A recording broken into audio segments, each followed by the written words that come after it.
আব্বাজান মায়েরা মনে রাখুন, আমার মা বোনেরা মনে রেখে দিন। বাইজিদ বোস্তামি বললেন, আল্লাহ আমল ইবাদত করেছি, নামাজ পড়েছি, রোজা রেখেছি, হজ করেছি, যাকাত দিয়েছি, কিন্তু বলতে সাহসে কোনানো না। ও রব্বুল আলামিন, আল্লাহ কত ভুল আছে তা ঠিক নাই, এই জন্য আমল ইবাদত বাদ দিয়ে শুধু ঈমানের কথাটা বলেছি। বাইজিদ বোস্তামি বললেন, এ কথা বলার পর আল্লাহ পাক আমাকে বললেন, বান্দা, ও বান্দা বাইজিদ, তুমি মনে মনে ভাবছো নাকি, তুমি মনে করছো নাকি তোমার আমল ইবাদতের ভিতরে ভুল ত্রুটি হলেও তোমার ঈমানে কোনো ভুল নেই, তোমার ঈমানে কোনো ত্রুটি নেই, যেটা বললে তুমি এর ভিতরে কোনো ভুল নাই, তুমি এইটা মনে করছো নাকি, তুমি এইটা ভাবছো নাকি? ও বাবাজিরা মায়েরা মনে রাখুন, একটু দয়া করে বলবেন নাকি বাইজিদ বোস্তামি আমল ইবাদতের ভিতরে ভুল ত্রুটি থাকার ভয়ে বললেন না, বললেন শুধু ঈমান। আল্লাহ বললেন, বান্দা তুমি ভাবছো নাকি তোমার ঈমানে কোনো ত্রুটি নাই? ও বাবাজিরা মায়েরা, এবার আপনাদেরকে জিজ্ঞাসা করছি, এ কথা জিজ্ঞাসা করা হলো তোমার ঈমানে ত্রুটি নাই ভাবছো নাকি, এ কথা বললে ভয় কম লাগবে না বেশি লাগবে? কথা বলো, বুঝতে পারেন না মনে হচ্ছে। ঈমানে তোমার ত্রুটি নেই মনে করলে নাকি, এ কথা বললে ভয় কম লাগবে না বেশি লাগবে? বাইজিদ বোস্তামি বললেন, আমি তো খুব ভয় পেয়ে গেলাম, আমার ঈমানেও যদি ত্রুটি থাকে বাঁচবো কি করে, নাজাত পাবো কি করে, জাহান্নাম থেকে ছাড় পাবো কি করে? আল্লাহু আকবার। বাইজিদ বোস্তামি বললেন, ভয়ে থরথর করে কাঁপছিলাম, ঈমানেও যদি ত্রুটি থাকে আমি নাজাত পাবো কি করে?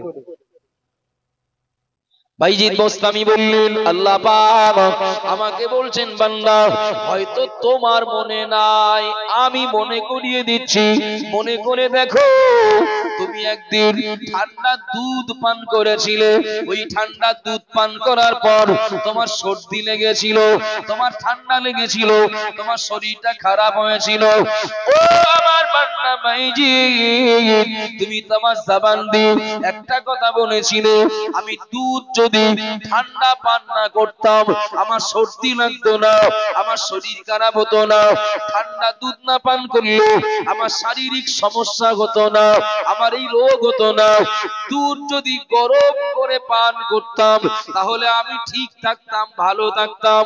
ও বান্দা বাইজিদ, রোগ দেওয়ার মালিক কে? রোগ দেওয়ার মালিক তো আল্লাহ, আমি আল্লাহ।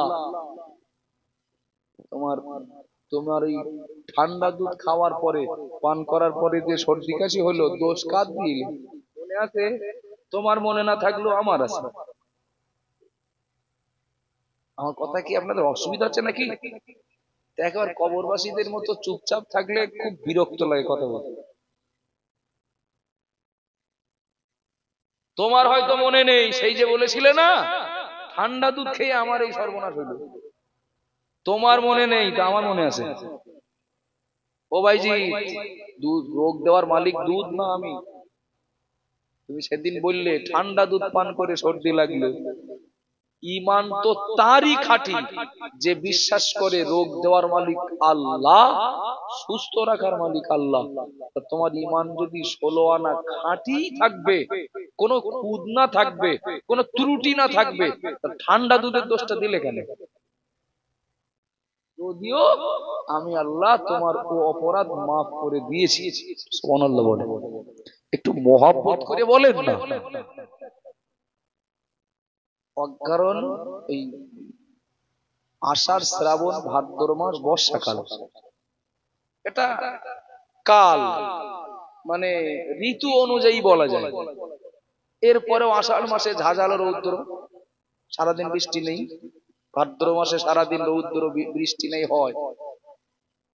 গত দুদিন একটু ফিস ফিস করে পানি হলো না? কথা বলেন না বাবা, পানি হলো তো? এখন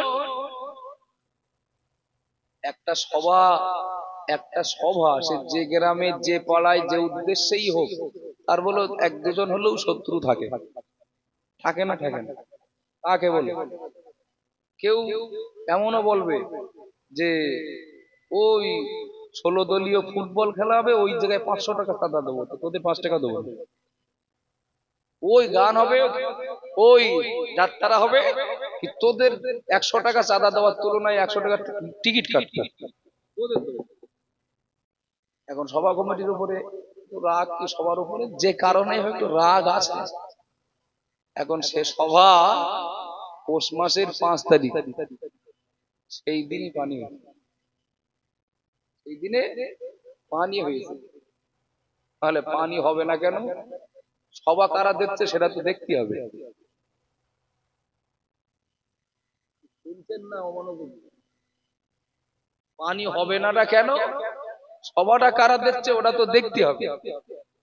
আচ্ছা, এ কথা বললে ইমান তো পেকে যাবে না? মা বোনেরা অনেকে পৌষ মাস মাঘ মাস ঠান্ডার সময় মা বোনেরা দেখবেন বড়ি দেয়, দেয় কি দেয় না? ও বাবাজিরা, ভাইয়েরা, মনেরা, বোন, বড়ি দেওয়ার প্রস্তুতি নিয়েছেন, সব রেডি, সরঞ্জাম সব রেডি, আগামীকাল বড়ি দেওয়া হবে। কিন্তু আগামীকাল বৃষ্টি হয়েছে, কি আকাশ মেঘাচ্ছন্ন, আকাশে মেঘ আছে মামা, ছিটে ফোটা পানি শুরু হয়েছে। কত মা, কত বোন, কত মহিলা, তারা এটাকে ইস্যু করবে, কেন পানি হবে না, কেন মেঘলা হবে না? অমুকের বউ বড়ি দিচ্ছে। ওরে আমল শুধু না, ইমান, ইমান। আমাদের কাজ যে কি হয়ে আছে ওটা হয়তো আমাদের মনে নেই, কিন্তু মালিকের কাছে বলো রেকর্ড আছে, আছে না নেই? আছে না নেই? কেননা যুগটা তো এই যুগ, যে যুগের ব্যাপারে নবীর ভবিষ্যৎবাণী, ইউসবিহুর রাজুলু মুমিনান ওয়া ইউমসি কাফিরা, ওয়ায়ুমসি মুমিনান ওয়া ইউসবিহু কাফিরা। সকালবেলা মানুষ ঈমানদার থাকবে আর সন্ধ্যাবেলা কাফের হবে, আর সন্ধ্যাবেলা ঈমান আনবে, সকালবেলা কাফের হবে। যে যুগের ব্যাপারে নবীর ভবিষ্যৎবাণী, এটা হলো সেই যুগ। সুতরাং আমার এই বাইজিদ বোস্তামি প্রসঙ্গটা বলার মূল উদ্দেশ্য হলো দিনে রাতে প্রকাশ্যে গোপনে কি করি তাই না, কখন কি বলি, জোর আওয়াজে না আসতে, ও সব মালিকের কাছে রেকর্ড থাকে। আব্বাজান, মায়েরা, মনে রাখুন, ওগো মা বোনেরা, মনে কি দিন, আমি কোরআন শরীফের একটা আয়াত পড়েছি, আল্লাহ পাক কোরআনে জানিয়ে দিলেন কাল কিয়ামতের দিন জিন ইনসান সহ সকল ফেরেশতা মণ্ডলী তারা আসামির মতো আল্লাহর সামনে দাঁড়িয়ে যাবে। যদিও সেই দিনটায় কেউ যে দেখে আমাদের সাথে গল্প করেননি, কিন্তু ইমানদার হিসাবে এই দিনটার প্রতিও বিশ্বাস রাখি। আল্লাহ বললেন ইয়াউমা ইয়াকুমুর রূহু ওয়াল মালাইকাতু সাফফান লা ইয়াতাকাল্লামুনা ইল্লা মান আযিন। আল্লাহ বললেন কাল কিয়ামতের দিন সকল জিন ইনসান সহ ফেরেশতা মণ্ডলী সবাই আসামির মতো আল্লাহর সাগি দরবারে দাঁড়িয়ে যাবে। কে চাষী, কে ব্যবসায়ী, কে চাকরিজীবী, কে ইঞ্জিনিয়ার, কে পুলিশ অফিসার, কে শিল্পপতি, কে কোটিপতি, আল্লাহর সামনে সবাই আসামির মতো দাঁড়িয়ে যাবে। কারোর কোনো কথা বলার মতো সাহস থাকবে না। ইল্লা মান আযিন, কেবলমাত্র আল্লাহ যাকে অনুমতি দেবেন, কেবলমাত্র আল্লাহ যাকে পারমিশন দেবেন, সেই ব্যক্তি আল্লাহর সামনে কথা বলার সাহস পাবে, কথা বলতে পারবে। বাকিরা জবান বন্ধ করে দাঁড়িয়ে যাবে। ও বাবাজিরা, মায়েরা, ও মা বোনেরা, মনে কে দিন মাথার উপরে 12টা সূর্যের মুখ আল্লাহ খুলে দেবেন। এই সূর্যের তাপে মাথার ঘিনুগুলো টকটক করে ফুটবে, এমনকি ওই সূর্যের তাপে জমিনটা পুরো তামা হয়ে যাবে। ওই কঠিন দিনটাতে আমাদেরও একদিন দাঁড়াতে হবে, এই বিশ্বাস আমাদের আছে না নেই? একটু কথা বলেন বাপ। কবরে কিছু দেখতে না পেলেও বিশ্বাস করি হয় আযাব হচ্ছে, না হয় জান্নাতের খাবার পাচ্ছে। কিয়ামতের দিন আল্লাহর সামনে একদিন দাঁড়াতে হবে, এটাও বিশ্বাস করি। আর কোরআন বলেছে শুধু দাঁড়ানো না, আসামির মতো দাঁড়াবে সবাই, জিন ইনসান সহ ফেরেশতা মণ্ডলী সবাই। এমনকি আদম নবী থেকে আর ঈসা নবী পর্যন্ত নবী রাসূলেরাও আল্লাহর কাছে যেতে ভয় পাবেন। আব্বাজান বারা মনে রাখুন, ওগো মা বোনেরা মনে কেদিন ভুল বুঝবেন না, বেয়াদবি নেবেন না।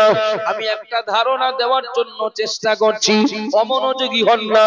যদি বিশ্বাস থাকে আমাকে একদিন আল্লাহর সামনে হাজিরা দিতে হবে, যদি বিশ্বাস থাকে দিনটা অত্যন্ত ভয়াবহ, অত্যন্ত ভয়ঙ্কর হবে। ও বাবাজিরা ভাইরা মনে রাখুন, আল্লাহ নবী মুহাম্মদুর রাসূলুল্লাহ সাল্লাল্লাহু আলাইহি ওয়াসাল্লাম নবী আমার সুসংবাদ দিয়েছেন ওই দূর দিনে, ওই কঠিন দিনের ব্যাপারে।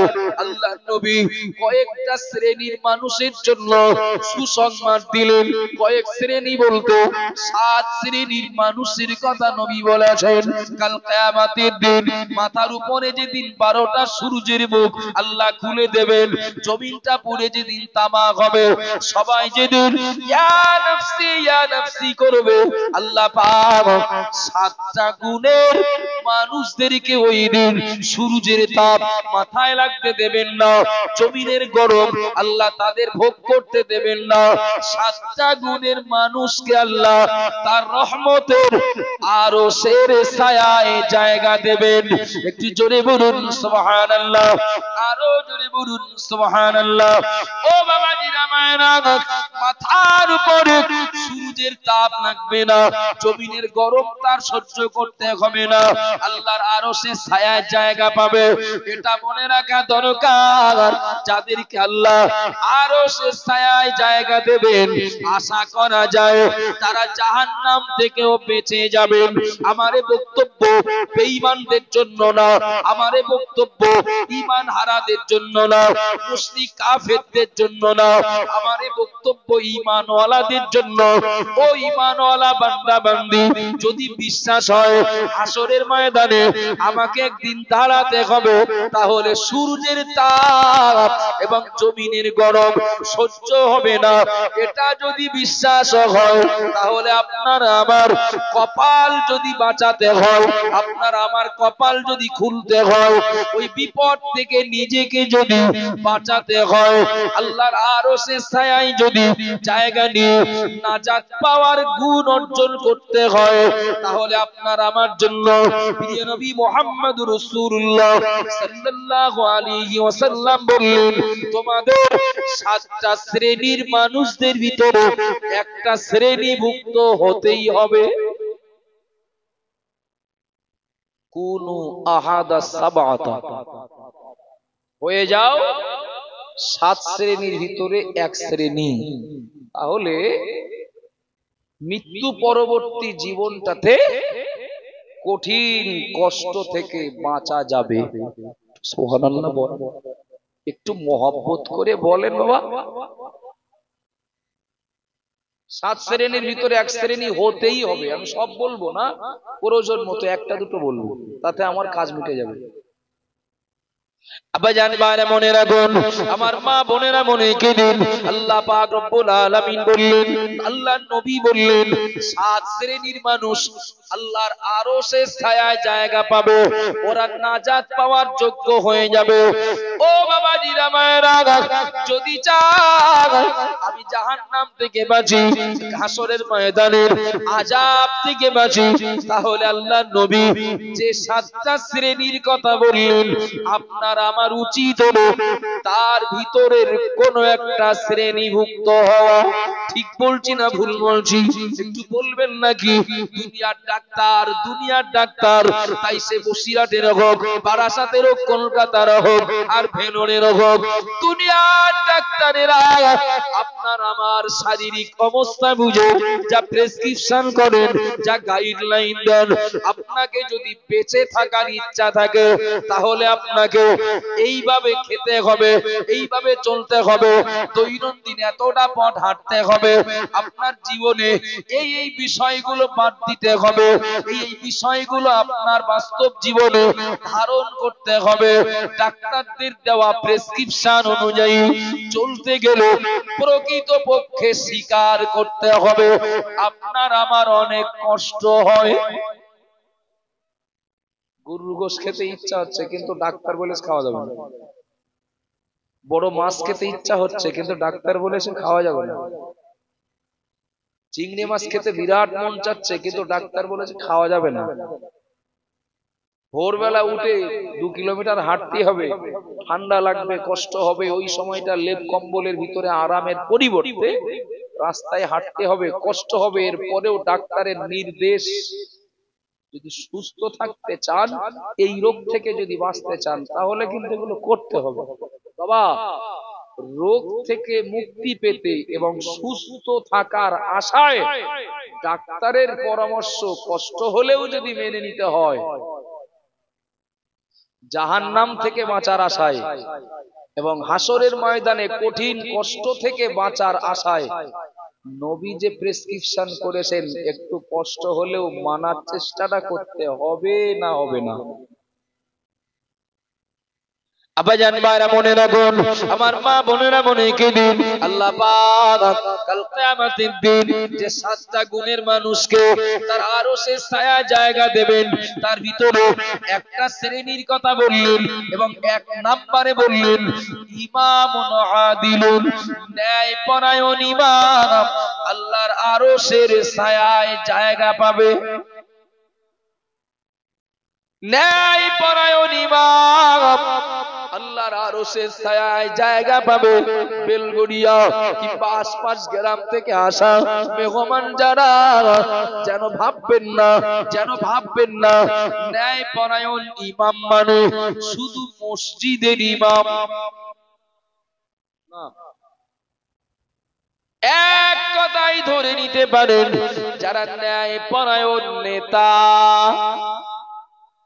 হতে পারেন, মসজিদের ইমাম তিনি তো মুসল্লিদের নেতা, কথা বলেন বাবা, হতে পারেন মসজিদের ইমাম তিনি তো মুসল্লিদের নেতা, হতে পারেন একজন বক্তা সাময়িকের জন্য তিনি তো শ্রোতাদের নেতা। ও বাবাজিরা ভাইরা মনে রাখুন, হতে পারেন মেম্বার তিনি তো বুথের মানুষদের নেতা, হতে পারেন প্রধান তিনি অঞ্চলের মানুষদের নেতা, হতে পারেন একজন এমএলএ কিংবা একজন এমপি তিনি তো তার লোকসভা বিধানসভা এরিয়ার মানুষদের নেতা। আল্লাহ নবী বললেন কাল কিয়ামতের দিন 1 নম্বরে আল্লাহর আরশের ছায়ায় জায়গা পাবে যারা ন্যায়পরায়ণ নেতা, ন্যায়পরায়ণ ইমাম, যে মানুষটা তার অধীনস্থ মানুষদের প্রতি ন্যায় বিচার করবেন। আমি মুহাম্মদুর রাসূলুল্লাহ বলছি, আল্লাহ পাক ওই মানুষটাকে আরশের ছায়ায় 1ম নম্বরে জায়গা দেবেন। একটু জোরে বলেন না। আমার অধীনে থাকা মানুষদের আমি নেতা, আপনার অধীনে থাকা মানুষদের আপনি নেতা। এক কথায় যে তার অধীনে থাকা মানুষগুলোর প্রতি ন্যায় বিচার করবে। আচ্ছা, কথা কি বুঝতে অসুবিধা হচ্ছে নাকি? আমি একজন মেম্বার, তো আমার অধীনে কারা? এ গ্রামের মেম্বারের অধীনে নির্মাণের লোক না তো, এ গ্রামের মেম্বারের অধীনে ভোজপাড়ার লোক না তো, এই গ্রামের মেম্বারের অধীনে ও কাটিয়ারের লোক না তো। এই আমি একজন মেম্বার, তো আমার অধীনে থাকা মানুষ যারা সিপিএম, কংগ্রেস, টিএমসি না, আমি নির্বাচিত যখন হয়েছি আমি কিন্তু সবার নেতা। কথা বলে না। আমার উপর কি আপনাদের কোনো পুরনো রাগ টাগ আছে নাকি বলেন দিন? নির্বাচিত যখন কেউ হবেন তিনি সবার নেতা, সবার নেতা। এখন আমি যদি আমার অধীনে থাকা মানুষদের প্রতি ন্যায় বিচার করি, অর্থাৎ যার যেটা পাওনা তার সেটা যদি দেই, তাই সেটা যাই হোক, সেটা শাস্তি হোক আর সেটা পুরস্কার হোক, যার যেটা পাওনা তার সেটাই যদি আমি দেই, তাহলে আমি হব ন্যায় পরায়ণ।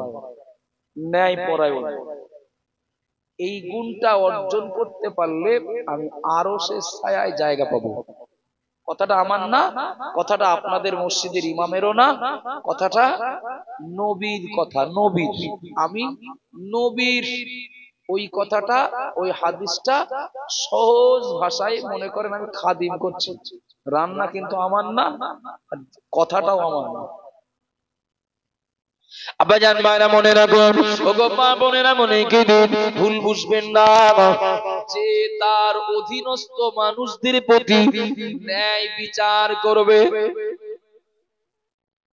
ও বাবাজিরা মায়েরা মনে রাখুন, আমি মসজিদের ইমাম, আমার দায়িত্ব হলো আমার মুসল্লিদের প্রতি ন্যায় বিচার করা।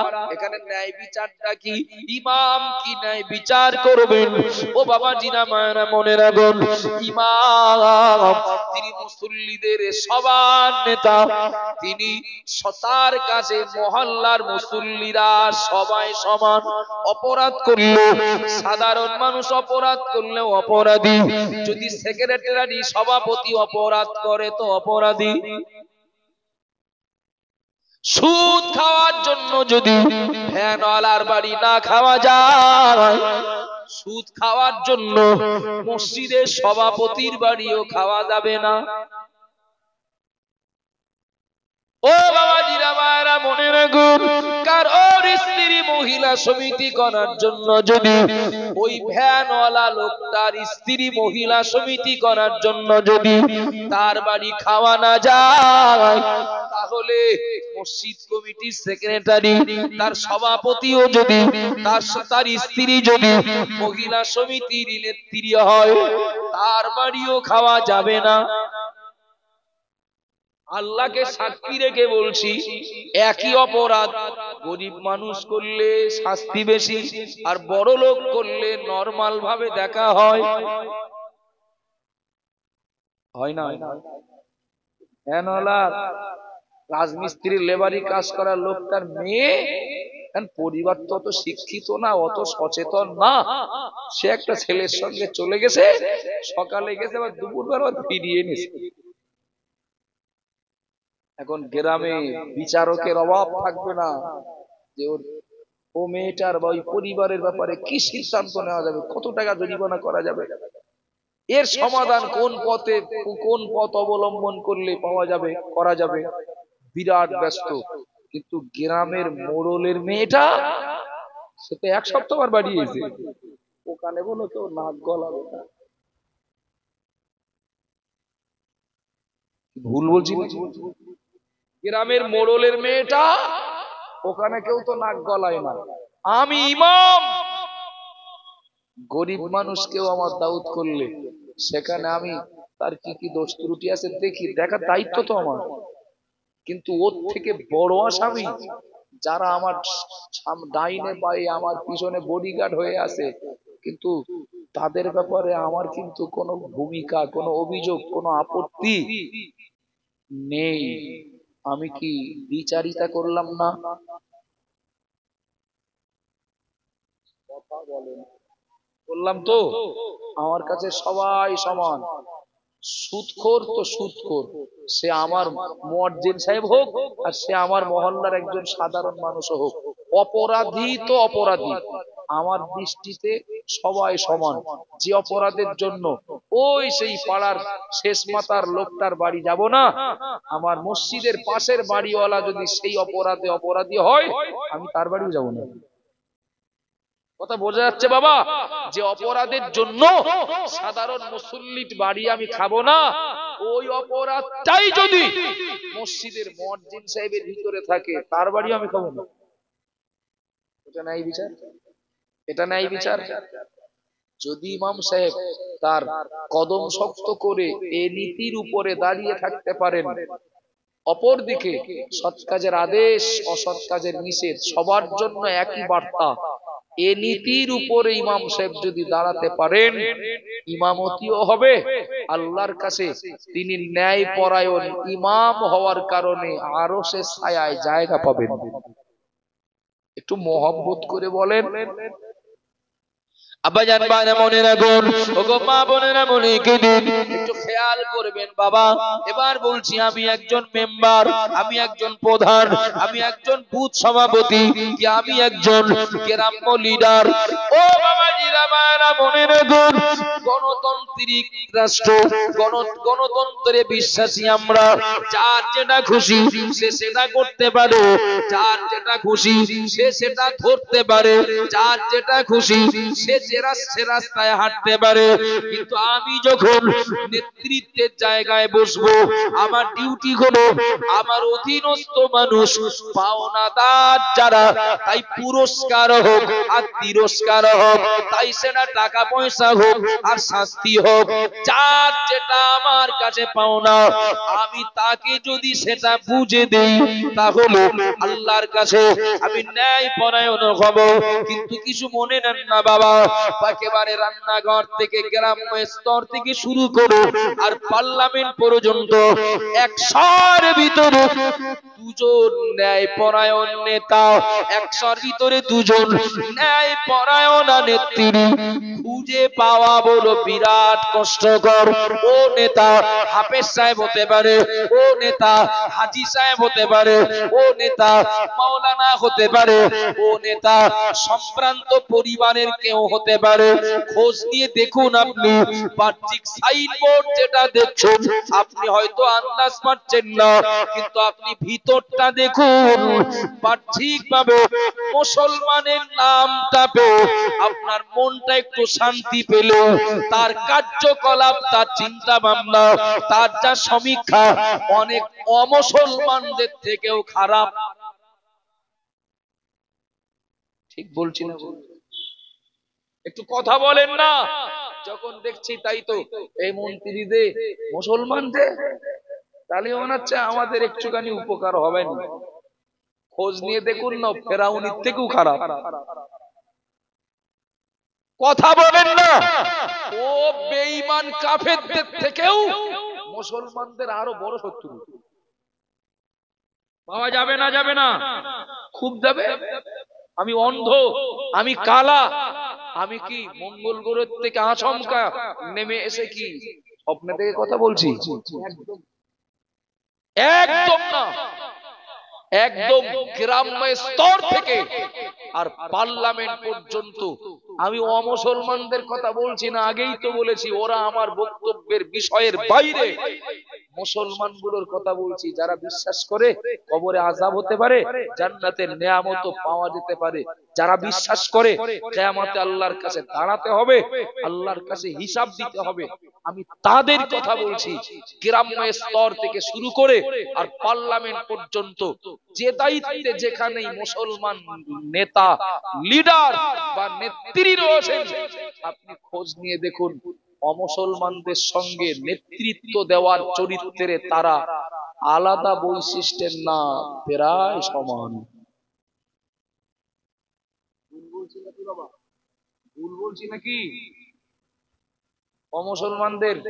অমুসলমানদের অত তো দূরদৃষ্টি নেই, ওদের তো বিশ্বাস নেই আল্লাহ হিসাব নেবে, আল্লাহ সব জানতে পারবেন, আল্লাহ সব রেকর্ড করে রাখবেন, এ বিশ্বাস তো ওদের নেই। ওরা ভুল করতে পারে, ওরা লাগাম ছাড়া জীবন যাপন করতে পারে, ধরে নিলাম।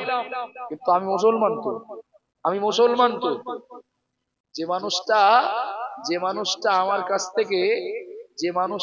কাছ থেকে ঘর পাচ্ছে, তার না দিলেও হতো, কিন্তু পাশে যে লোকটা বাদ যাচ্ছে ওর আগে পাওয়ার দরকার ছিল। ভুল বলছি? একটু কথা বলেন।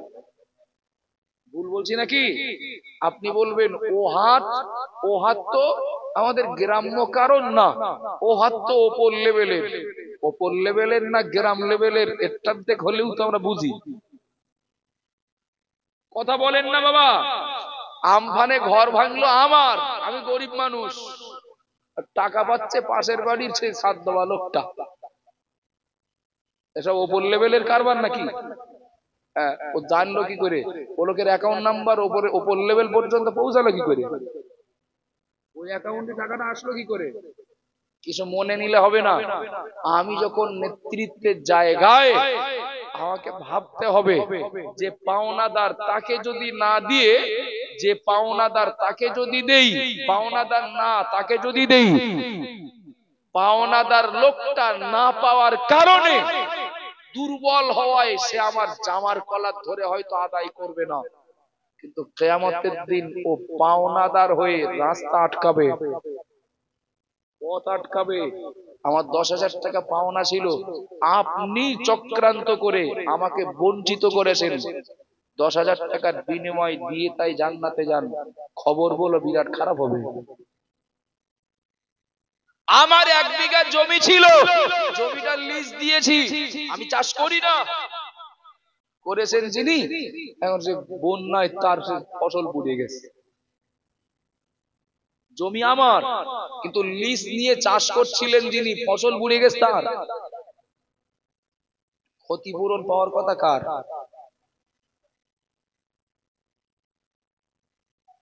আমার না যে চাষ করছে তার?